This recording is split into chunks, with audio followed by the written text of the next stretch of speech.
Varicose veins కి సరైన చికిత్స కోసం సంప్రదించండి ఎవిస్ హాస్పిటల్.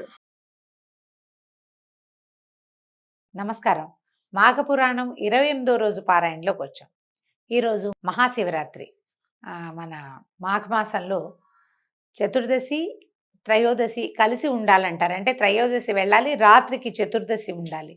అలా చతుర్దశి ఉండటం వల్ల శివరాత్రి పర్వదినాన్ని గురించినటువంటి కథా విశేషం తెలియజేస్తోంది పురాణం. ఇది ఎవరికి చెప్పింది అని ప్రత్యేకంగా చెప్పబడలేదండి.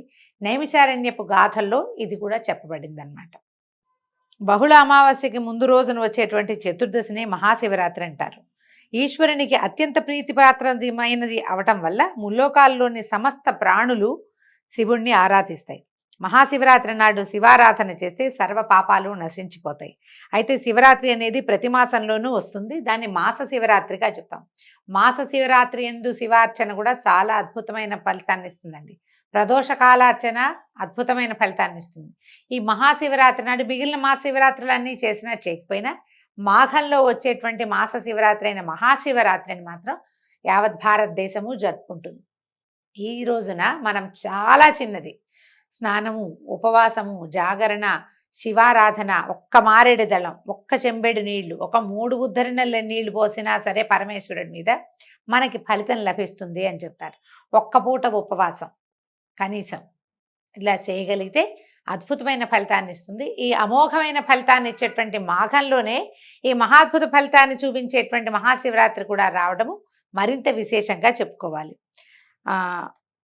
మహాశివరాత్రి నాడు భక్తులందరూ నదిలో కానీ కాలవ ఎందు కానీ లేదా ఏ నీటి తావు ఎందైనా శుచిగా స్నానం చేయాలి.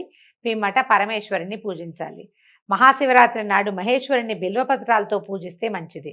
శివలింగానికి క్షీరాభిషేకము, పంచామృతాభిషేకము అలాంటివి ఏవైనా విశేషమైన పూజలు చేయాలి. అష్టోత్తర శతనామావళితో పాటు షోడశోపచార పూజ గావించాలి. ధూపదీప నైవేద్యాదులతో పూజించిన పిమ్మట శివప్రసాదాన్ని ఆరగించాలి. ప్రసాదంగా నివేదన చేసింది పనికొస్తుంది. సాధారణంగా పరమేశ్వరుడికి అన్నము, పాయసం, పులిహోర, దద్దోజనము అలాంటివి మామూలుగా పెట్టరు. ఎక్కువగా ఫలాలే నివేదన చేస్తాం. కొబ్బరి నీళ్ళు, కొబ్బరికాయలు, తర్వాత పళ్ళు అవి నివేదన చేస్తాం. కలకండ, ఎండు ఖర్జూరాలు ఇలాంటివి నివేదన చేస్తాం. శివప్రసాదాన్ని నిరభ్యంతరంగా తీసుకోవచ్చు. ఏ ప్రాంతంలో అయినా ఒకవేళ అన్నప్రసాదమే భగవంతుడికి నివేదించే పద్ధతి ఉంటే చక్కగా తీసుకోవచ్చు. ప్రసాదం తప్పులేదు. తర్వాత భక్తి శ్రద్ధలతో ఈ మహాశివరాత్రి పూజ కనుక చేసినట్లయితే సమస్త పాపాలు హరించిపోవటమే కాకుండా అంత్యంలో మోక్షం సిద్ధించి కైవల్య ప్రాప్తిని పొందుతారు. శివరాత్రి జాగరణ చేసి అనంతరం మరునాడు అమావాస్య కూడా స్నానం చేస్తే వాళ్ళకి మోక్షం తప్పక లభిస్తుంది. సర్వ పాపాలు హరించుకుపోతాయి. అంటే శివరాత్రితోటి మాఘమాసం అయిపోయిందని అనుకోకూడదు. అమావాస్య నాడు కూడా మాఘ స్నానం చేయవలసిందే. ముందు రోజు రాత్రి జాగరణ చేసి, శివరాత్రి సాధారణంగా ఉపవాసాలు ఉంటారు, జాగారాలు కష్టం, జాగరణ కష్టం. కానీ జాగరణ కూడా చేస్తే మర్నాడు ఉదయం స్నానం చేస్తే మాఘ స్నానము విశేషమైన ఫలితం లభిస్తుందట. శివుని పూజించటానికి మహాశివరాత్రి కంటే మించిన పర్వదినం మరొకటి లేదు.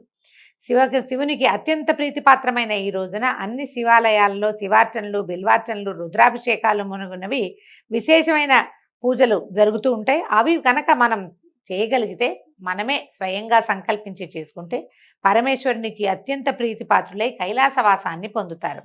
ఈ శివరాత్రి వ్రతమును ప్రతివారు స్త్రీ పురుష జాతి వివక్షత లేకుండా, అంటే కుల విచక్షణ అది కూడా లేదని చెప్తున్నారు, సర్వులు ఆచరించవచ్చు. మహాశివరాత్రి నాడు జాగరణ చేసి శివనామ సంకీర్తన, భజనలు, శివపురాణ శ్రవణము చేసినచో కలుగు పుణ్యం ఇంతింతని చెప్పడానికి వీల్లేదు. ఇది ముఖ్యంగా ఇది మాఘమాసం అవటం వల్ల శివపురాణం అవకాశం లేకపోయినా మాఘపురాణం విన్నా కూడా విశేషమైన ఫలితం లభిస్తుంది. మనకేం అవకాశం ఉంది? మనం ఇన్ని ఎపిసోడ్లు ఒకేసారి వినేసేయచ్చు, మొత్తం ఎపిసోడ్లని కదా. 30 రోజులు, 28 రోజుల ఎపిసోడ్లని చక్కగా ఆన్ చేసుకుని మొత్తం ఎపిసోడ్లన్నీ ఒకేసారి లైన్గా వినేసేయచ్చు. శివరాత్రి నాడు ఇప్పటిదాకా జరిగిన ఆ మాఘపురాణం మొత్తాన్ని వేసేస్తారు మా వాళ్ళు, ఒకటే ఫుల్ రికార్డుగా. అది కూడా మీరు వినొచ్చు. తర్వాత విశేష పుణ్య ఫల ప్రాప్తి లభిస్తుంది. దీనికి నిదర్శనంగా ఒక బోయవాడి కథ చెప్తున్నారు. పూర్వం శబరి నదీ తీరంలో కులీనుడనే బోయవాడు తన భార్యా బిడ్డలతోటి నివసించేవాడు. అతను నిత్యం అడవికి పోయి పశుపక్షాదులను, మృగాలను వేటాడి చంపి వాటి మాంసంతోటే తన భార్య బిడ్డల్ని పోషించుకునేవాడు. అతనికి నిత్యము జీవితం ఒక గడ్డు సమస్యగా ఉంటుండేది. దినదినగండం నూరేళ్ల ఆయుష్ అన్నట్టుగా అడవిలో వేటాడిన ఆహారాన్ని ఇంటికి తీసుకొచ్చి వండించుకునేవాడు. అయితే అమాయకులను దేవుడు ఆదుకుంటాడన్నట్లుగా అతను వేటలో కడు నేర్పరట. అతనికి నిత్యం వేట తప్ప మరొక ఆలోచన ఉండేది కాదు. క్రూర మృగాలను సైతం కడు నేర్పుతోటి వేటాడి చంపి వాటి మాంసంతో జీవనం గడిపేవాడు. ఇతను కనిపిస్తే చాలు క్రూర సాధు జంతువులన్నీ కూడా తలా పక్కకి పారిపోయి, సాధు జంతువులు పారిపోవడం కాదు, క్రూర మృగాలు కూడా పారిపోయి చంపేస్తాడని. అంచేత అడవిలో స్వేచ్ఛగా తన విల్లంబులతోటి సంచరించేవాడు. అయితే ఒకనాడు ఆ బోయవాడు యథాప్రకారం అడవికి వేటకి వెళ్ళగా అతనికి ఒక్క జంతువు కూడా దొరకలేదట. సాయంత్రం కావస్తోంది. రిక్తహస్తాలతో ఇంటికెళ్తే భార్య బిడ్డలు ఎక్కడ పస్తుండాల్సి వస్తుందోనని ఎలాగైనా ఏదో ఒక జంతువుని వేటాడి ఇంటికి తీసుకెళ్లాలని నిర్ణయించుకుని మరింత తీవ్రంగా వేటాడడం వెతకటం మొదలుపెట్టాడు. అంటే చెట్టులు పుట్టలు అన్నీ గాలించేస్తున్నాడు. అయితే అతనికి కృషి ఫలించలేదు. ఈ వేగంగా చేసే దగ్గరగా మనం ఏదైనా పని గబగబా చేసామనుకోండి, ఆకలి దాహము తొందరగా విజృంభిస్తాయి. దాహం ముందేస్తుంది, ఆకలి టైం ప్రకారం ఎట్లాగూ వేస్తుంది కదా. మనం స్పీడ్గా కదిలినా పరిగెత్తినా ఆకలి పెచ్చు పెరిగిపోతుంది. అయితే ఈ ఆకలి దాహము కుంగదీసేసినాయట, అవి ఎక్కువైపోయినాయి. ఇతనికి భార్య బిడ్డల ఆలోచన చాలా దిగులుగా ఉంది. భార్య ఏమో కడుపుతో ఉంది, ఒక చిన్న పిల్లలు ఉన్నారు. పెద్ద పిల్లలు ఏదైనా చుట్టుపక్కల ఏదో ఆగుడ్లు ఈగుడ్లు సంపాదించే ఆహారం తినేస్తారు వాళ్ళు. చిన్నపిల్లలు ఇవి గర్భవతి అయిన భార్య, వీళ్ళకి ఆహారం ఎట్లా? అతను చాలా దిగులు పడి ఎలాగైనా సరే లేట్ అయినా రాత్రైనా సరే పట్టుదలగా వేటాడి ఏదో ఒకటి మృగాన్ని ఇంటికి తీసుకెళ్లాలని ఇక చూడడం మొదలుపెట్టాడు. ఏం చేశాడు? ఒక మారేడు చెట్టు ఎక్కాడట. అడవిలో రకరకాల చెట్లు ఉన్నాయి. ఆ చెట్లలో ఒక అద్భుతమైన మారేడు చెట్టు ఉంది, బాగా గుబురుగా ఉంది. దాంట్ లోపల గనక కూర్చుంటే పైభాగంలో కిందెళ్ళే జంతువులేవి ఇతని పొలకుబని పసిగట్టలేవు. అందుకని ఏం చేశాడు? చెట్టు మీదకి ఎక్కి కూర్చున్నాడు. మారేడు చెట్టు ఎక్కి కూర్చున్నాడు. ఎంతసేపటికి ఒక్క జంతువు కూడా కనపడలా. కాస్త ఇది చీకటి పడిపోతుంది, రాత్రిపూట. పైగా నిండుగా చెట్లు ఉన్న చోట, బాగా దట్టంగా అడవి దట్టంగా ఉన్న చోట కింద సంచరించే జంతువులు ఏవి పెద్దగా కనపడవు. అయినా కూడా ఈ వేటకు అలవాటు పడి ఉండటం వల్ల వాటి కదలికలు, తర్వాత అడుగుల శబ్దాన్ని గుర్తుపట్టగలడు. కాబట్టి అతను ఆ చెట్టు మీద కూర్చుని ఉన్నాడు. అయితే ఏం చేశాడు? తెల్లవారుజాము అయ్యేసరికి, అంటే అర్ధరాత్రి అయింది, దొరకలేదు. ఇంకా నిరీక్షిస్తూనే ఉన్నాడు. తెల్లవారుజాము చలి మంచు ఎక్కువైపోయినాయి. మాఘమాసంలో చలి మంచు ఉంటాయి. మనకి ఇప్పుడు హైదరాబాద్లో రాత్రిపూట విపరీతమైన చలేస్తుంది, చలిగాలులు. పొద్దున కొంచెం ఎండగా ఉంటుంది. ఇలా చాలా చోట్ల ఉంటుంది కదా. అయితే ఈ చెట్లు ఉంటే అక్కడ చల్లదనం హెచ్చుగా ఉంటుంది. చలేస్తుంటే చెట్లు కొమ్మలన్నీ ఇట్లా దగ్గరికి లాక్కుని ఒంటికి కప్పుకుంటే ఇతను లాగినప్పుడల్లా చెట్టు ఒక క్షణం చిన్నగా మాగన్ను పట్టింది అనుకోండి, చెయ్యి వదిలేస్తారు. చలేస్తున్నప్పుడు చెట్టు మళ్ళీ కొమ్మ లాక్కుంటుంటే ఆ ఆకులు తెగి కింద పడ్డం మొదలుపెట్టినాయట. మధ్య మధ్యలో నిద్ర వచ్చేస్తోందని ఏం చేస్తున్నాడు? దగ్గరగా లాక్కున్న కొమ్మ నుంచి ఒక్కో ఆకు కాలక్షేపానికి తుంపి కింద పడేస్తున్నాడు. అయితే ఏమైందట? ఏ చెట్టుకు మీద అయితే ఇతను కూర్చున్నాడో ఆ చెట్టు కింద ఎప్పుడో ఒక ఋషిగారు ఎవరో కొద్ది రోజులు ఈ అడవిలో నివాసం ఉండి అక్కడ ఒక సైకత లింగాన్ని చేసుకుని ఒక పార్థివలింగం, ఒక మట్టి లింగాన్ని చేసి అక్కడ ప్రతిష్ఠ చేశాడు. సైకతం అంటే ఇసుక, పార్థివలింగం అంటే మట్టితోటి మనం ఇది ఉంటుంది కదా, పుట్టమన్నం, దాంతో చేసేది, గట్టిగా బిగిసిపోతుంది అనమాట. అట్లాంటి ఒక శివలింగం ఉంది. ఈ పైన కూర్చున్న బోయేవాడు క్షణానికి ఒక్కొక్క రెమ్మల చొప్పున మారేడు రెమ్మలు కిందకి వేయటం మొదలుపెట్టాడు. అంతకుముందు అతను చెట్టు లాక్కుంటున్నప్పుడే, కొమ్మలు లాక్కుంటున్నప్పుడే కొన్ని ఆకులు తెగిపడినాయి. తర్వాత ఇతను కాలక్షేపం కోసం ఒక్కో ఆకు తుంపి వేస్తున్నాడు కాదు, ఆ ఆకులు కూడా కొసలు కాకుండా మారేడు దళాలుగా అతని చేతికి వస్తున్నాయి. ఒక్కో దళము తుంపి వేస్తూ వచ్చాడు. క్రమంగా ఏమైంది? ఆ రోజు మాస శివరాత్రి, రోజంతా నిరాహారంగా ఉన్నాడు. పైగా తదేక దీక్షతో వేట అనేది ఒకటే, ఆత్మారాముడిని సంరక్షించుకోవటం తప్పిస్తే రెండో ఆలోచన లేకుండా ఉన్నాడు. రాత్రంతా నిద్రించలేదు, పగలల్లా ఏం తినలేదు, రాత్రంతా నిద్ర చేయలేదు. తర్వాత మారేడు పత్రాలు ఈ శివలింగం మీద పడ్డంతో మారేడు దళాలతోటి శివలింగార్చన చేసినటువంటి ఫలితము, ఏమీ తినకుండా మేల్కొని ఉండటం వల్ల మహాశివరాత్రి యొక్క ఉపవాసము, జాగరణ ఫలితము లభించినాయి. మనకి ఎట్లా ఉంటుందంటే ఒక్కొక్కసారి మనం అనుకోకుండా చేసినా కూడా అద్భుతమైన ఫలితాన్ని ఇస్తుంది. తెలియకుండానే ఏదో సాధారణంగా ఆలోచించి గుడికి వెళ్తాం, ఆ రోజు ఏదో మహాపర్వదినం అయిందనుకోండి, అట్లా అవుతాయి జీవితంలో. ఇతనికి ఆహారం లభించకపోవటము, నిద్రపోకపోవటము రెండు కూడా వాడి అదృష్టవశాత్తు ఆ రోజు మహాశివరాత్రి అయ్యింది. శివరాత్రి నాడు జరిగేసరి కల్లా శివరాత్రి నాడు సాధారణంగా ఏం చెప్తామండి, పూజా పునస్కారం ఏమీ లేదు. రోజంతా ఉపవాసం, రాత్రి జాగారం. కుదిరితే శివార్చన, శివనామస్మరణ. వీడేం చేశాడు, తెలియక కుదిరింది శివార్చన చేశాడు. నామార్చన లేదు, అతనికి నామాలు గీమాలు ఏం తెలియవు. మనబోటి వాళ్ళకి ఈ శివార్చన చెట్టు మీద కూర్చుని మారేడు దళాలు కింద పడేయటము అట్లాంటివి మనకి వల్ల కాదు, మనం చేయలేకపోతాం. కానీ నామార్చన చేయగలుగుతాం. ఓం నమ శివాయ అనుకోలేం, మనము అనుకోగలుగుతాం. సమీపంలో ఎక్కడైనా ఉన్నటువంటి ఒక దేవాలయ దర్శనం చేయలేము, చక్కగా చేయగలుగుతాం. మన లోపల ఉండాలి ఆస్థ. మన ఆస్థ ఉంటే తప్పకుండా చేస్తాం. ఇట్లా అనుకోకుండా అవకాశం లభించడంతో ఇతనికి ఏమైంది, క్రమంగా అది అద్భుతమైన ఫలితాన్ని ఇస్తుంది. మహాశివరాత్రి పూర్తి ఫలితం బోయవాడికి దక్కింది. బిల్వ పత్రాలు శివ పూజకి అత్యంత శ్రేష్టమైనవి. ఆయనకి ఏ పువ్వులు అక్కర్లా, ఆకులు చాలు.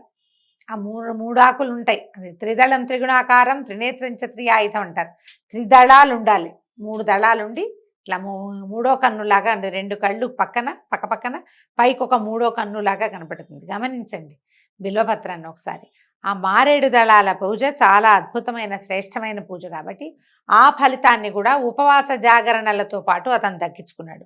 ప్రతి జీవికి వృద్ధాప్య మరణాలు, జీవితంలో ఒడిదుడుకులు తప్పవు. జీవుడు పూర్వజన్మలో తాను చేసుకున్న పాపపుణ్యాల్ని అనుసరించి తదుపరి జీవితం ఉంటూ ఉంటుంది. ఇప్పుడు చేసింది మనం వచ్చే జన్మలో మన జీవితంగా పరిణమిస్తుంది. దీంతో భగవంతుని దృష్టిలో అందరూ సమానలే. ఒకడికి ఎక్కువ డబ్బున్న వాడికైతే అట్లా, డబ్బు లేని వాడికైతే ఇట్లా ఏం ఉండదండి. సహాయమో దానమో ఏదైనా చేసిన వాడికి వచ్చే జన్మ మంచి జన్మ వస్తుంది. వాడు చేసిన సహాయాలు, దానాలు లేదా పూజ ఇలాంటిది ఏదైనా పర్వదినాల్లో చేసినటువంటి పూజా విధానం అవన్నీ ఎవరి ఫలితం వాళ్ళకి అందజేస్తాయి. తదుపరి జీవితం బాగుంటుంది. తర్వాత భగవంతునికి చిన్న పెద్ద అని కానీ, ధనిక బీదలని కానీ ఏ విధమైన తారతమ్యాలు లేవు. జీవులు తమ తమ కర్మానుసారము తాము అనుభవించవలసింది అనుభవిస్తూ ఉంటారు. అట్లాగే బోయవాడి కూడా తాను చేసుకున్న పూర్వజన్మ సుకృతం వల్ల మహాశివరాత్రి నాడు ఉపవాస జాగరణ ఫలితాలు దక్కాయి. అప్పటి వరకు అతను చేసిన పాపాలన్నీ హరించిపోయి మిక్కిలి పుణ్యాత్ముడయ్యాడు.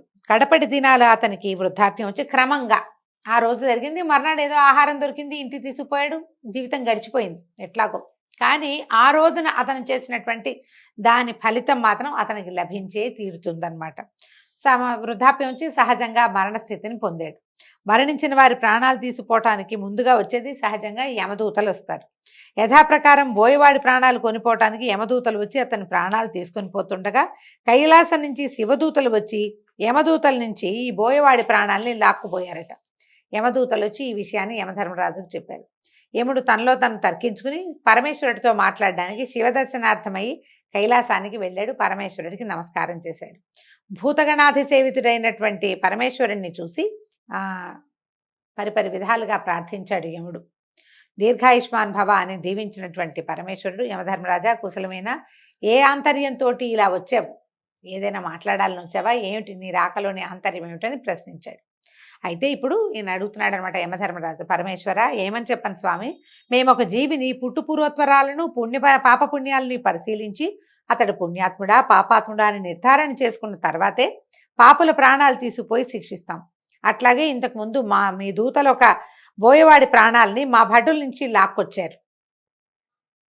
విష్ణుదూతల్ని శివదూతల్ని యమభటులు ఏం చేయగలుగుతారు? కొంతమంది కోసం విష్ణుదూతలు వస్తారు, కొంతమంది కోసం శివదూతలు వస్తారు, నరకదూతలు అందరి కోసమో వెళ్తారు.